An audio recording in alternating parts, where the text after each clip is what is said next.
What's up? This is Marcus, and you're watching Sonic Perspectives.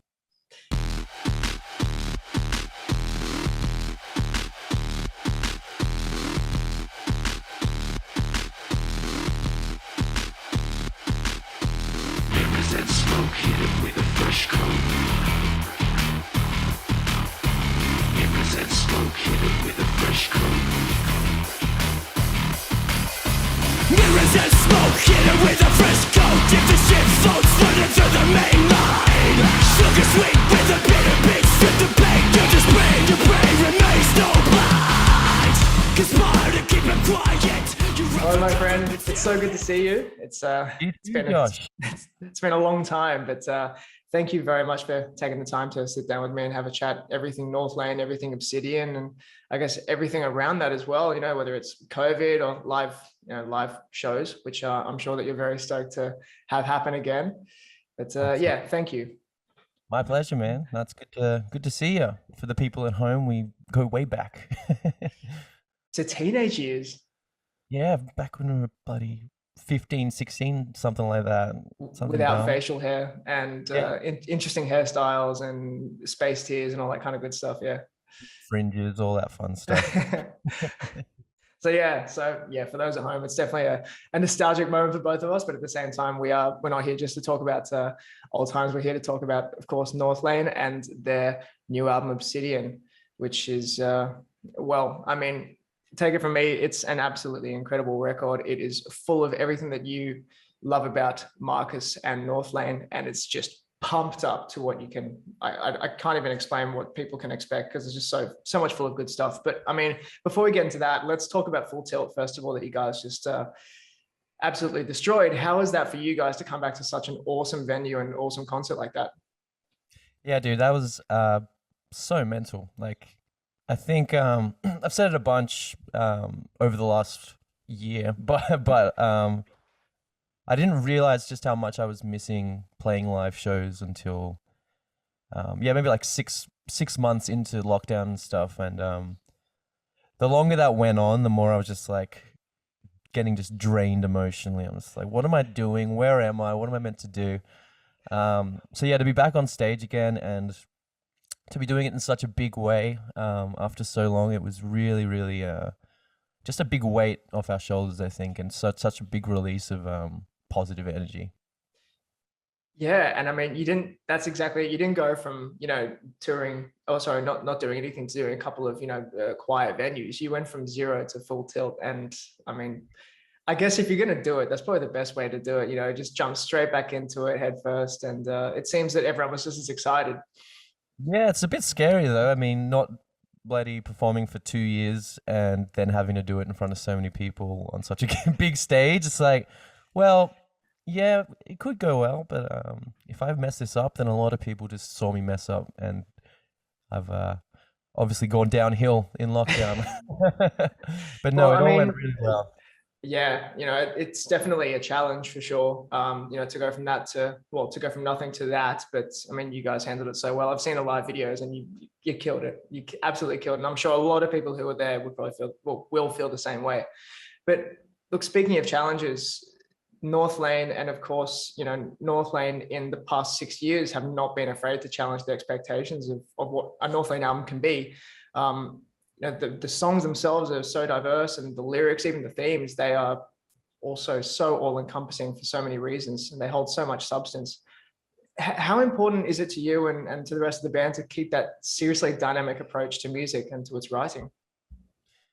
Yeah, well, I mean, we're always trying to push our sound both instrumentally and then in what we're talking about as well. I don't know. I feel like for us, it always comes naturally. I don't think we ever kind of focusing on the trends that are present at the time of writing music or anything like that. We're always kind of diving into the things that we're passionate about, whether that is the cool thing or not at the time. I mean, for John, he is such a big fan of electronic music and really like creating that kind of music with like analog synthesizers and modular and stuff like that. And I mean, that's the core of what I guess pushes our sound forward, I think. But then to be able to bring something else into that vocally that yeah, I don't think necessarily is the first thing you think of. Oh my gosh, my cat's just jumped on me. Yeah, it's not necessarily the first kind of. I don't know. We could just write a lot of angry, aggressive lyrics that are just kind of about whatever. But I think for me in particular, it's very important to write about stuff that's important and stuff that's going on in my life and stuff that's yeah, not just throwaway things. Sure. Yeah. And with that, do you ever feel pressure, you know, so you're saying that, you know, obviously it's not up to what's going on in the world in terms of, you know, the influence that you want is coming from them, so to speak, but do you ever feel pressure on yourselves to outdo your previous works? Do you ever think, okay, we have to do better, or is it kind of like, well, this is a completely different endeavor? Yeah, I think it's always, we kind of look at it with fresh eyes and listen to it with fresh ears. I mean, in that sense of, yeah, we don't. It's obviously easy to get caught up in what you have done before, and I think Obsidian as well is kind of the most similar to the previous record that we've done. But that being said, it's still kind of expanding on stuff that we kind of experimented with on Alien, and that's not ever been like, oh well, we need to top this thing. This has to be like, this needs to be like this song on Alien. This needs to be that. It's just whatever comes out and what comes naturally. That's just kind of what happens. And we're all pretty very opinionated, and we all have very different opinions, which means there's a lot of clashing in the studio, and there's a lot of different thoughts going around. And I don't think that ever kind of goes back to, well, we need a dispossession, or we need a bloody quantum flux, or we need a bloodline. It's always, what does this song need, if that makes sense? Yeah, I mean, and I feel like with, you know, the result of that is songs, I guess, like if we're talking Alien, songs like Eclipse would just come out of nowhere. Like the first time I heard that, I was so thrown. Like I can't dance, but my hips were just doing their own thing, and it just came out of nowhere. But I mean, that's just the kind of stuff that I guess comes from, yeah, you guys just exploring the sounds, not putting a pin on yourselves and saying, no, this is what we are, this is what we have to do. And I think, to me, it just sounds like there's so much freedom with that as well.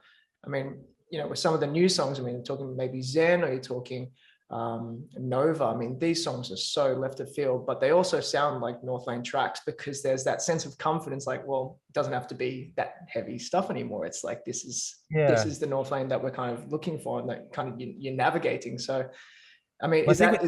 Yeah, I think with Alien, that really allowed us to unlock a lot more as well. I think because we started to dive into these more electronic elements and these other sounds that Northlane hadn't gone so deep with before, and for it to be received well, yeah, that really kind of gave us somewhat permission to go even deeper with that, and yeah, experiment even deeper with those kind of songs like Zen and Nova.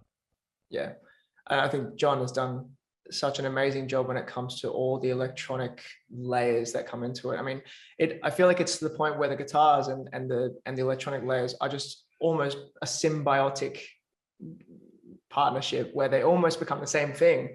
And it's just this wonderful soundscape that you're kind of exploring. And it's, I mean, obviously no song is under 3 minutes and 30 seconds of that whole album. So you just get all this time as the listener to dive in, and you just get to explore these sounds, and it's really deep. So, I mean, it must have been a really sincere and dedicated effort to go into that much, you know, depth for every single song. And that kind of brings me to my next question, which was, when did the writing process for Obsidian actually begin?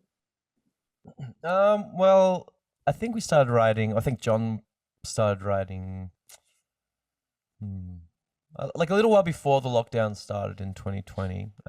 Like he's always kind of experimenting with stuff, and even there's a bunch of songs on this album that I don't think he even imagined being Northlane songs necessarily, but he really enjoyed the sound of things and wanted to then bring the heavier element to it. I think Clockwork might have been one of those, actually, or if not, it was something that he had kind of started working on, this modular sound, and just kind of brought the Northlane elements around it.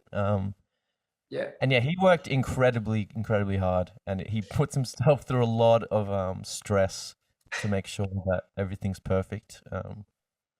Yeah, I mean, it's something that he's so passionate about, and he can't put it down pretty much. Like he'll keep going until the very end. Like we were done in the studio, or in the studio house we were in, and Yep. he was still chipping away. He was still just changing little things and just being very pedantic about everything. But I think that's also what makes the instrumental side of our music so unique, is that it isn't just like getting a synth patch out of a random, like out of Serum or something, and then just using that. He really like wants to modulate and change everything as much as he can to give it this unique sound. So yeah, I mean, in terms of that, we've been working on it for maybe, for a solid 2 years, and we recorded it in the middle of 2021.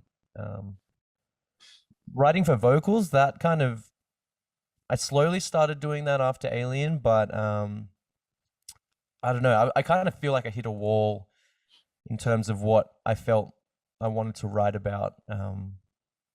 Especially after Alien, I felt like a bit like I didn't want to dive back into the more personal, kind of heavily detailed stories of like my upbringing and stuff. I had a bit of backlash from like family and stuff, whether that's fair or not. It still kind of hit me in a way where I was just like, I don't really want to have this kind of uncomfortable feeling around the music we make, and I want to make sure that anything I'm doing I can be proud of in a couple of years and not feel like guilty or anything.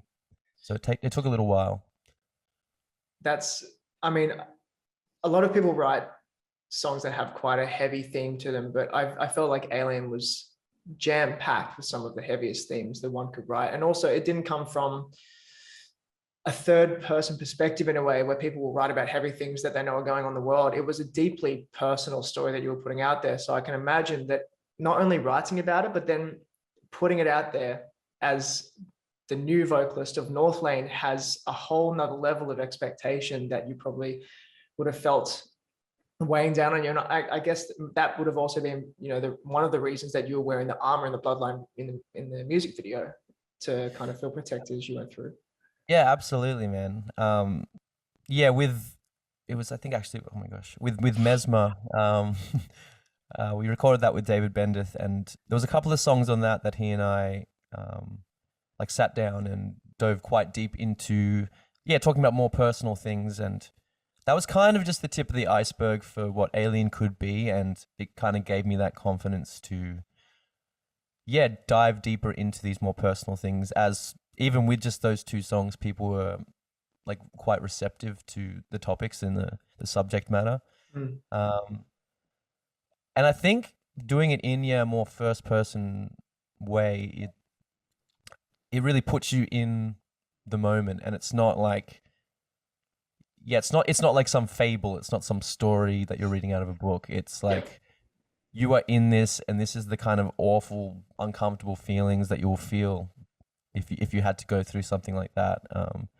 And the armor definitely represented kind of trying to feel comfortable and make sure that putting this message out, but still kind of feeling like anything could happen in terms of the reaction, both from fans and from family and stuff. And you say, going into battle almost with that expectation as well. So absolutely. A question that I have is, as we move into the Obsidian era, where there are songs, of course, that do kind of follow on from that story, do you still feel like that you carry that armor with you? Yeah, I mean, it's hard to say. I guess for me it was more, as opposed to having to go into that kind of detail again. I'm now kind of trying to go down a different path of storytelling or of songwriting. There are a couple of songs that still kind of talk about that era, I guess. But for me, I did kind of want to move forward from talking about that stuff and then get into something that is a bit more broad. And even if that means, like, for me, this album is just kind of a broad kind of tale of anxiety and depression and self-doubt, I think. So, I mean, I didn't want to... Clarity, that the first song on the album, is kind of the last story or the last kind of link to Alien, and I thought that was like an interesting way to kind of start the album, is to be like kind of as like a sum up of what Alien kind of did for me emotionally, and I guess for the people around me as well, and how that affected people. So in terms of the armor thing, I think the armor is kind of off because I'm not so much talking as directly to specific experiences that I had. But I mean, it is all still quite, like I said, about like anxiety and self-doubt. And I'm not sure if that means that maybe there's cracks in the armor, and I'm not sure that my armor is working anymore. I mean, that's kind of how I felt with the first song. It was almost, the song was you closing one door and opening another. And it was a really wholesome moment as well, because the song Clarity kind of opens up almost like Bubba O'Reilly from The Who. It's like got this really bubbly, comfortable, exciting yet wholesome feeling. I was like, okay, like this is gonna be cool. And then of course it goes into the heavy stuff straight away, and you're like, okay, we're onto something here. So I mean, it's a bit of a calm before the storm feeling, and that, or even just in the eye of the storm where nothing's quite happening yet. We're just taking a break for a second, and then bam, back into it. Yeah, that's it. I mean, and it's sure to cause ripples. I mean, of course, the singles that you've released so far have caused ripples. Echo Chamber is an absolute banger of a track. Like, I can't get it out of my head. It's so much fun. I mean, it's such a unique track, and it's definitely definitely a fitting message for what's going on today. You know, we're so absorbed in our own little worlds. And I guess, speaking of little worlds, what was your experience when it came to seeing listeners' and viewers' reactions? Yeah, I mean, I feel like with a lot of songs on this album, I've kind of taken a lot of restrictions off what I want to say, as to like not offend people or make people like be like, oh, he's just complaining about something. But I mean, to hear people kind of resonate with that and kind of feel the same uncomfortable feeling of like, why is everyone trying to one up each other on the internet? Why is everyone just like mostly just talking crap and like kind of all just patting each other on the backs? And I think I've seen a few comments of people saying that just they, even if not related to the song, they have kind of stepped away from social media, and how much that's helped them get that negativity out of their lives, I guess.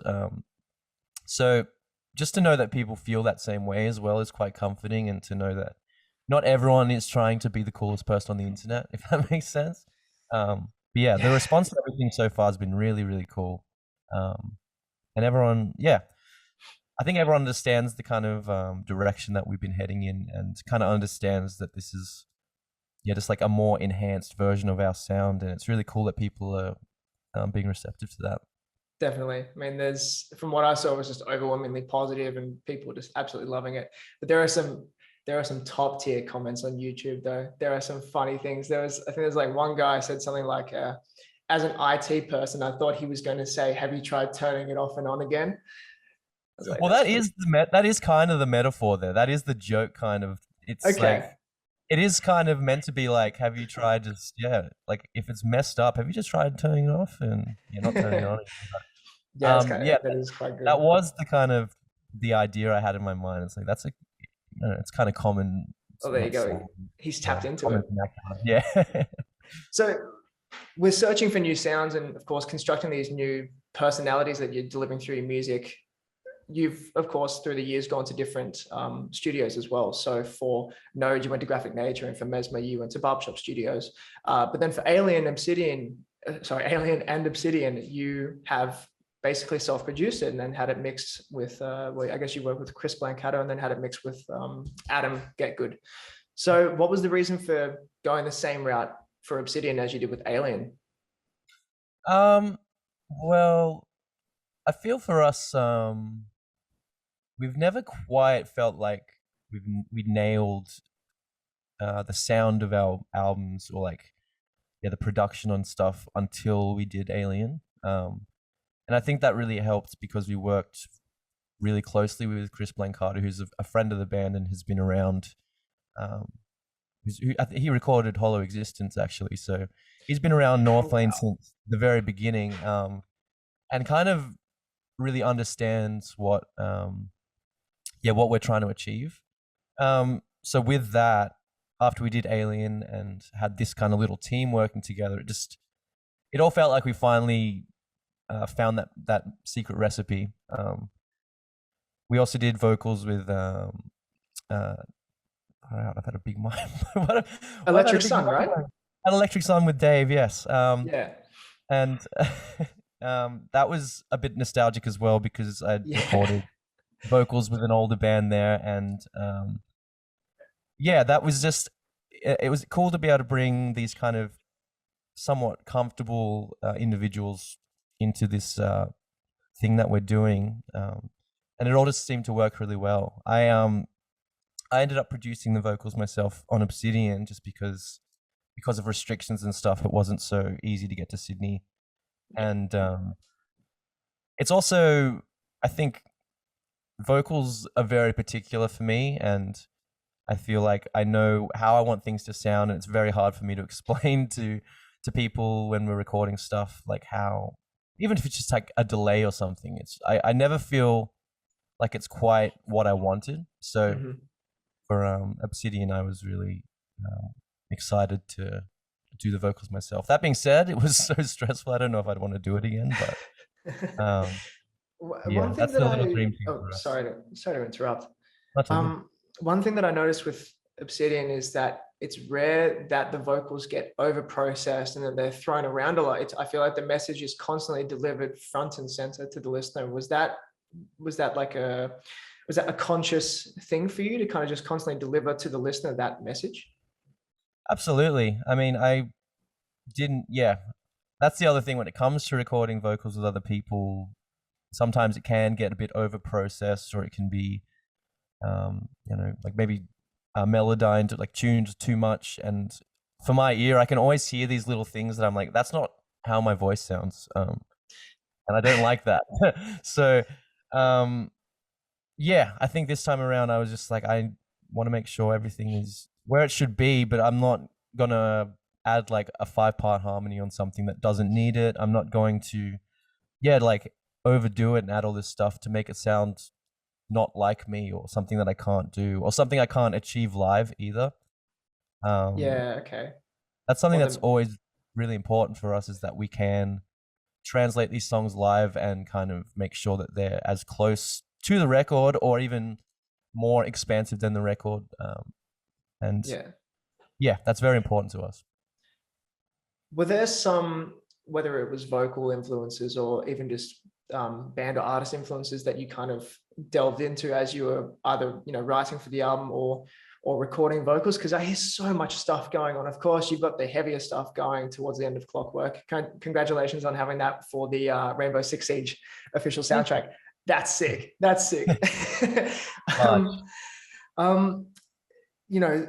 The clean melodies especially, I feel like they are the things that I was waiting for personally, because heavy's great, but some of the stuff that you were belting out in the clean section was just incredible. Like the intermittent section in Zen, which almost took me back to like London Grammar, in like the maybe 2015, 16 era, that kind of thing, or even Sigur Rós or Moby, anything like that. There was just so much ethereal beauty happening, and that was the stuff that I was looking forward to.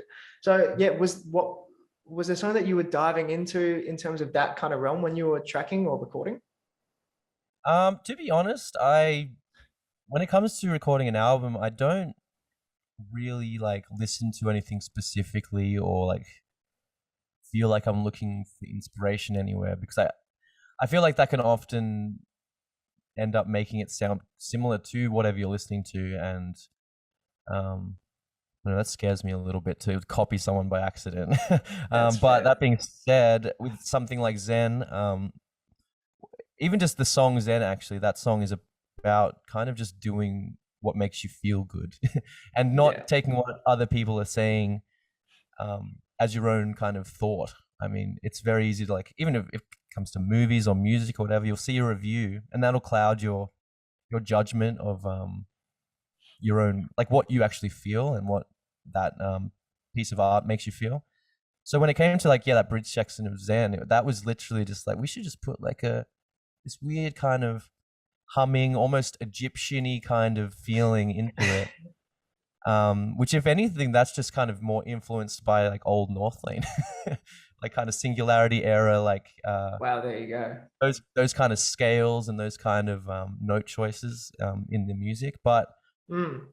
yeah, for me, I was more inspired lyrically by a bunch of different artists and by just like wordplay.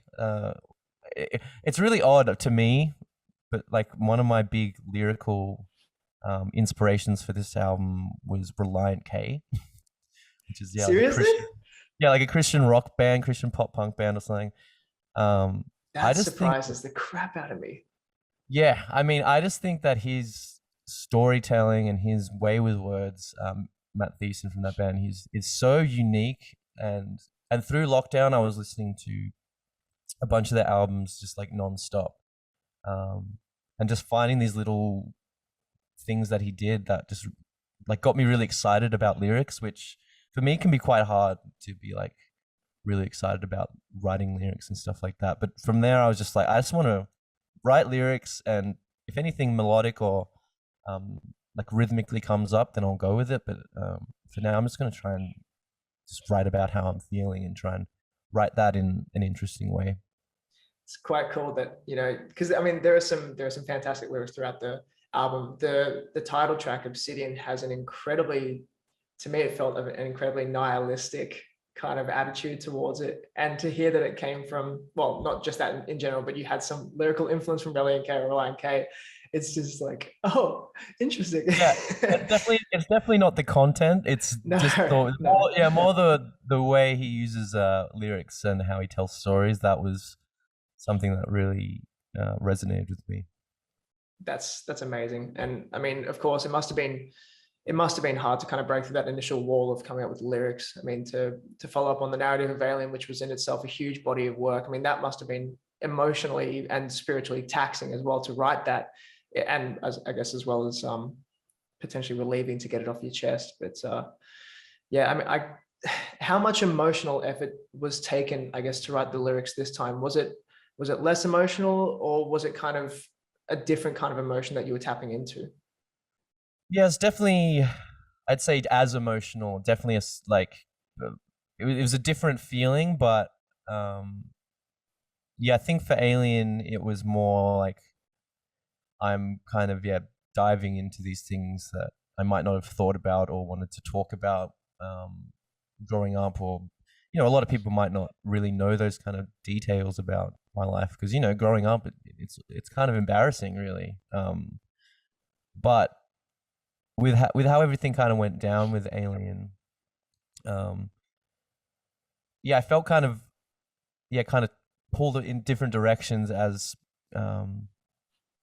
fans resonated with these lyrics, and people who had gone through similar things had kind of started reaching out and telling me their stories. And I thought that was so awesome that people could relate to these things that, in my mind, I was like, how could anyone go through something like this as well? And how is that gonna, how? But then when it came to Obsidian, I didn't want to go into that stuff anymore as I felt quite guilty. But then I also felt kind of lost because I was just like I kind of put all of who I am into Alien, and the fans really enjoyed it, but people close to me felt kind of hurt by it, and I didn't want to keep doing that, and I didn't want to keep kind of diving into that. But with that, there wasn't much to draw inspiration from while being in lockdown and feeling like there was no end to what was happening in the world. Tell me about it. So it took quite a while to like find my feet and find the groove of like, what am I going to talk about and how am I going to spin this in like some kind of positive light, which in the end, I don't think that really happened. I kind of just had to write how I was feeling, and that turned out to just be quite depressing and with no real resolution by the end of it. Which in the end, that is kind of just like, not everything is wrapped up in a neat little package, I guess. as much as we'd like to be able to be like, yeah, this is the start, which kind of sucks, and we have our struggles, and now we're at the end, and everything's good. Yeah, That's not, yeah, that's not how the world works. it's not a Captain America movie, no. No, it's not. I wish it No. was. But I But guess, oh, sorry, continue, please. no. That's yeah. I was thinking just with that, there is this deep sense of authenticity that you would then get from an album like that, because it's not you trying to manufacture some kind of storyline to tie it in a bow. It's just like this is the reality. And I mean, I felt personally like I resonated deeply with the fact that it was just so authentic. Thank you, man. What do you think the catalyst was for you being able to begin the writing process though? Because I mean, of course, there are so many subjects that we're talking about. There's even a love song in there, if I'm correct. Yeah. So it's kind of not all negative. It's kind of positive. But the thing, even still, with with Enamorada, it is a love song, but it still kind of taught me talking about how much I was struggling and how, yeah, my partner was there for me and stuck with me and helped me get through that stuff. But now it's kind of my turn to do that for her. Yeah. And even still, that's me kind of still being like, I've really struggled, and you've been like a guiding light. But I know like she has her own struggles, and I need to be able to do the same for her.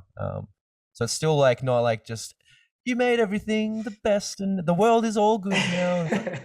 We're both so happy and everything's perfect. It's not. It never quite ends up like that.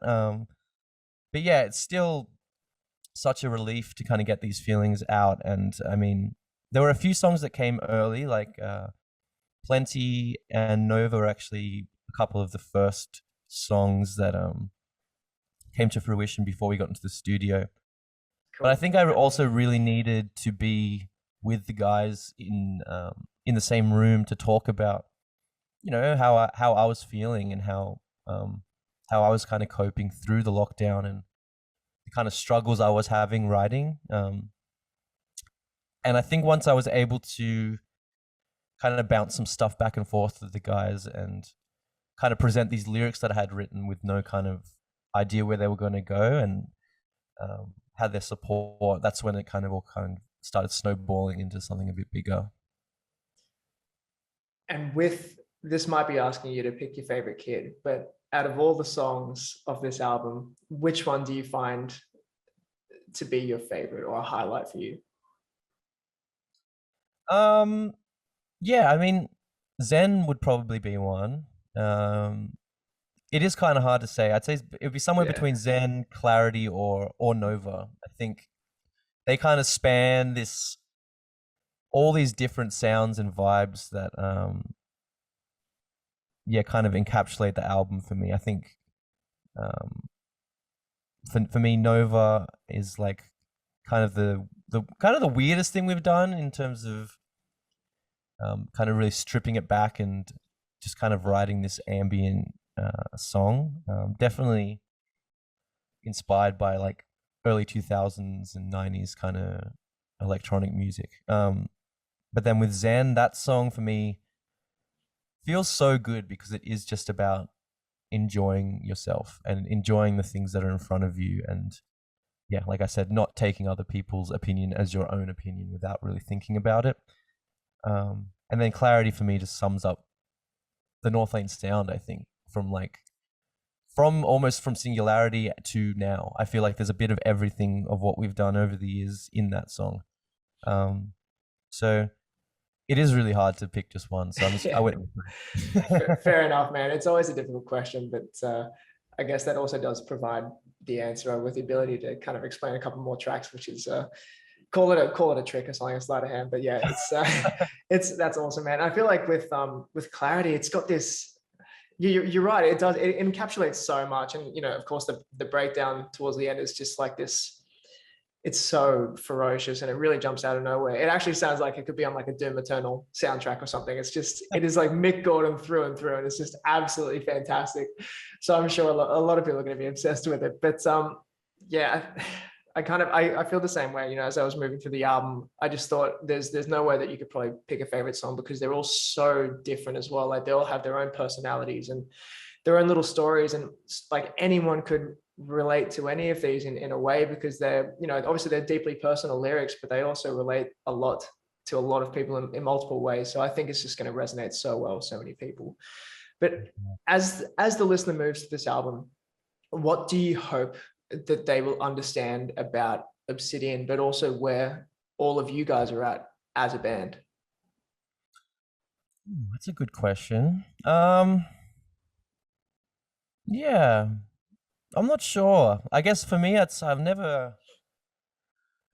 don't know. I'm never trying to be understood, if that makes sense. I Yeah, want to sure. tell I'm trying. I want to tell my story, but I'm not trying to be like, do you guys get it? Do you get why? You get why my life sucks? It's not like that for me. It's just like, yeah, I just want to express my feelings and hope that those people listening to the music are able to relate to that in some way, or if not, still just find some enjoyment out of it. Yeah, I don't know if there's anything I would necessarily want people to think of what we're doing, besides that we're really, for us, I feel like we've found our sound and we've found the kind of elements we want to bring into the band and into our music. And I think the way we've done it, of not just trying to write a pop song or write like just a purely dancey song, I feel like we've always still got the heavy elements within what we're doing. I think that kind of allows people to feel like they haven't been blindsided by like a big change. And like I said earlier with Alien, I feel like our fans allowed us to do that and really resonated with that. And as we release more music, people are still kind of on this journey with us. So yeah, that's really exciting. It's a pretty amazing journey that you guys are on. And yeah, I don't think anyone's going to be jumping off that train anytime soon. Look, that's perfect, man. Look, thank you so much for taking the time to chat with me. It's been really cool to dive further into Obsidian and everything around it. For those of you, I don't even need to tell people when it's coming out, because I'm sure that everyone's got the date set. April 22nd is independent. You guys are doing it yourselves. You're doing everything yourselves, which is, I mean, what's more pure and bloody fantastic than that? Very exciting, man. Yeah, dude. Thank you again for your time, and good Thank luck you. with the release.